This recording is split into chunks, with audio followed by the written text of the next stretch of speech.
Doctor Jagatbandhu आचार्य अवसरप्राप्त अध्यक्ष बेतनटी महाविद्यालय घर मयूरभंज जन्मभूमि बलभद्रपुर शासन।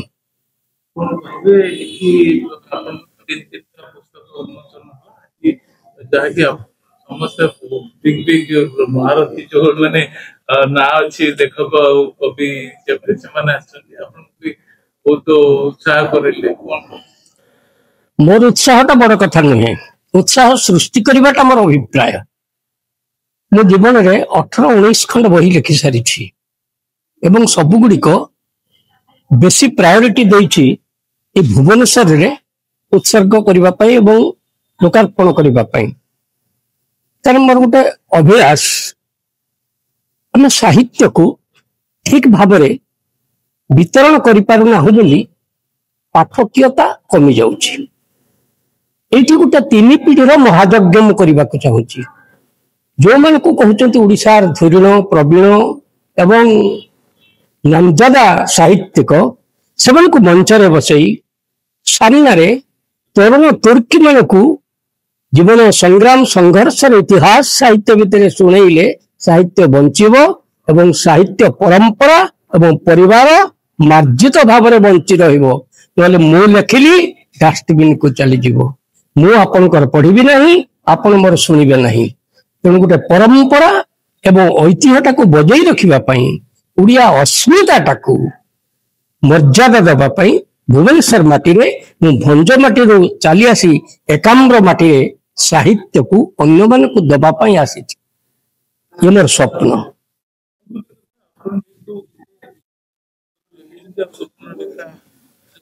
प्रकाशन को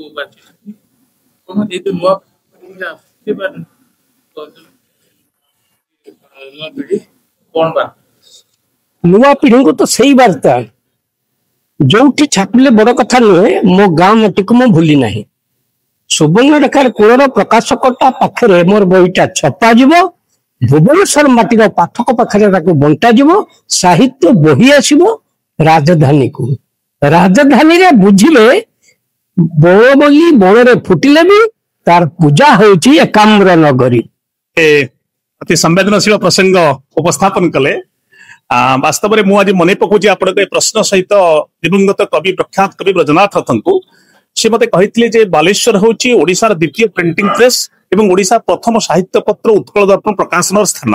आज जो भाषा भित्तिक स्वतंत्र प्रदेश होती मधुबाबू जो जिला स्कूल शिक्षकता करुँच भाषा को नहीं जड़े बंगाली शिक्षक आमको कहते ओडिया के स्वतंत्र भाषा नुहे से जो आंदोलन सूत्रपात प्रतिवाद आंदोलन व्यासकवि फकीर मोहन कले से मधुबाबू फकीर मोहन को देखिले और फकीर मोहन का आह्वान सहित जोड़ी परवर्ती समय से उत्कल गौरव होती। प्रेरणार भूमि हूँ बालेश्वर माटी एवं से भूमि रे द्वितीय प्रिंटिंग प्रेस जो सेनापति एंड को प्रेस तैयारी होता से महाराजा वैकुंठनाथ देव एवं फकीर मोहन से मिसिकी जो कार्यटी करते से प्रकाशन शिल्पर गोटे बड़ इतिहास थिला। से दृष्टि मत 2006 ब्रजनाथ रथ कहले जे बालेश्वर गोटे अभाव अच्छी से गोटे आम पुस्तक प्रकाशन अनुष्ठान गढ़ा एवं तमें तार नेतृत्व नियो तार दायित्व नियो। वास्तव में मो शिक्षा ग्रहण पर एणे तेणे एक साहित्य साधना निमग्न अच्छी पाखापाखि 40 वर्ष धरी। तेणु 2006 प्रकाशन आरंभ कली सुवर्ण रेखा कूलर गोटे छोटिया गाँ मोर जन्ममाटी सोनारुई। से दृष्टि आरंभ कली सुवर्ण रेखा को भित्ति करी सुवर्णश्री प्रकाशिनी एवं आज 917, 18, 19, 20 एवं आमे कौन सी पाठ्यपुस्तक छापी ना व्यवसायिक बही छापी ना। नमस्कार, मु सत्यशंकर आचार्य जगतबंधु आचार्य मोर बापा।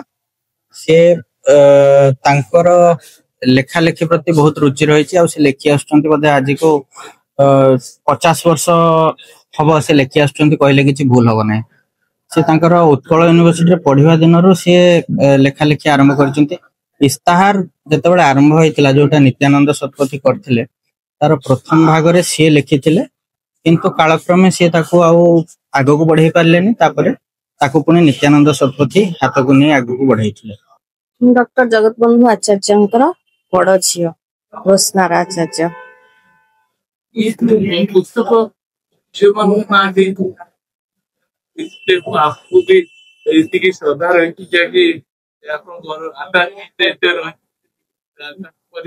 परिवार को भी जो हिसाब से मिंचई करते कौन आप भाव केते रही बंधन ମୁଁ ପିଲାଦିନୁ ଦେଖିଛି ଆମ ଡାଡି ସେ ବହୁତ ଲେଖା ଲେଖି କରନ୍ତି। ସବୁ ଯୋଉ ଜାଗାକୁ ନୂଆ ଜାଗାକୁ ଯାଆନ୍ତି ସେଠିକାର ନୂଆ ଜିନିଷ କିଛି ତାଙ୍କ ଆଖି ଆଗକୁ ଆସିଲେ ସେଇଟାକୁ ସେ ଲେଖା ମାଧ୍ୟମରେ ପରିପ୍ରକାଶ କରନ୍ତି। ତାହେଲେ ଆମେ ସେଇ ଲେଖାରୁ ହିଁ ଜାଣିପାରିବା ସେଇ ସମୟର ସେଇ ଜାଗାର ମାନେ ସବୁ ବିଷୟରେ ଆମେ ଜାଣିବାକୁ ପାଇବୁ। ଶ୍ରୀଲଙ୍କା ଯାଇଥିଲେ, ଶ୍ରୀଲଙ୍କାର 7 ରାତି ରହିଥିଲେ, ସେ ତାର ଭ୍ରମଣ କାହାଣୀ ଉପରେ ତାଙ୍କର ଗୋଟେ ଭ୍ରମଣ କାହାଣୀ ଏବେ ପ୍ରକାଶିତ ହେଲା, ଶ୍ରୀଲଙ୍କାରେ 7 ରାତି। ଆଉ ଯୋଉ ଜାଗାକୁ ଯାଆନ୍ତି ସେଠିକାର କିଛି ନୂଆ ନୂଆ ଜିନିଷ ତାଙ୍କୁ ଆକର୍ଷଣ କରେ, ତା ଉପରେ ସେ ଲେଖନ୍ତି ଆଉ। ତାଙ୍କରି ବହିରୁ ଆମେ ପଢିକି ସବୁ ଜିନିଷ ଜାଣିବାକୁ ପାଉ। ହଁ,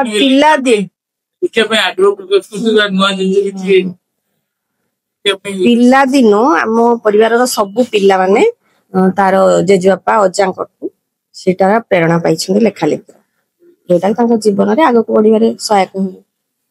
ନମସ୍କାର, ମୁଁ ହେଉଛି ଜଗତବନ୍ଧୁ ଆଚାର୍ଯ୍ୟଙ୍କର ସବୁଠୁ ବଡ ନାତୁଣୀ ସୁରେୟା ମହାପାତ୍ର।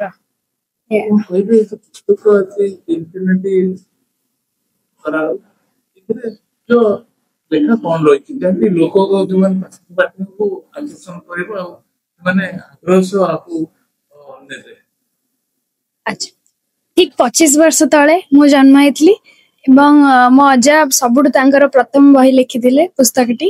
ସେ ପୁସ୍ତକ ହଉଛି କଣ, ଈର୍ଷା ଏକ ଋତୁ। ସେଥିରେ ସେଟା ମତେ ସେ ଡେଡିକେଟ କରିଥିଲେ। ତାପରେ ମୋର ସବୁ ଭାଇ ଭଉଣୀ, ତାଙ୍କ ନାତି ନାତୁଣୀ, ତାଙ୍କୁ ସବୁ ଡେଡିକେଟ କରାହେଇଛି। ଗୁନୁ, ପୁକୁନୁ, କଟଲି, ଏମିତି ତାଙ୍କ